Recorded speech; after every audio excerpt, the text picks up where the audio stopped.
আমার নবী যেদিন এই দেশ থেকে বিদায় হয়ে যাবে, আমার আল্লাহ জিবরাইলকে দিয়ে প্রস্তাব পাঠিয়েছিলেন, ও জিবরাইল, আমার বন্ধুর কানে খবর দাও, আমার বন্ধু এই দেশের মাটিতে থাকতে পারবে না, আমার বন্ধু এই রক্ত মাখা জমিনের মধ্যে রাখবো না, আমার বন্ধুর দেহ আমার আরশের ডাইন পাশে দাফন করব।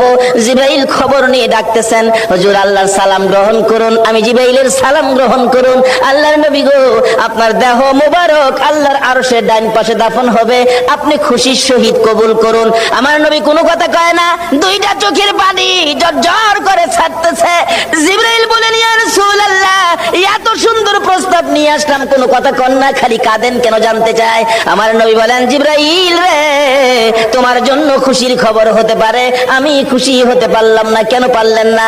রে জিবরাইল, আমার দাফন আল্লাহর আরশের ডান পাশে হবে, আমি জানতে চাই আমার গুনাহগার উম্মতের দাফন কই হবে রে? জিবরাইল বলেন, আপনার উম্মতের দাফন এই জমিনের মধ্যে হবে।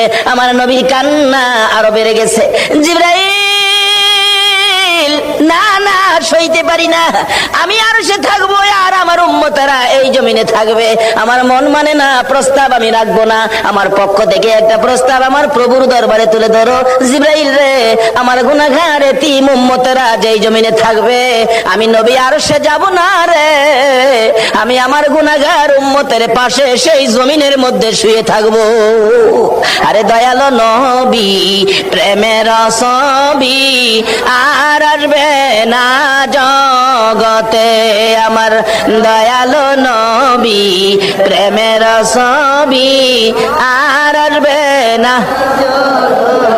হাসর দিনে উম্মত বিনে, হাসর দিনে উম্মত বিনে যাবে না নবীজি বেহেশতে।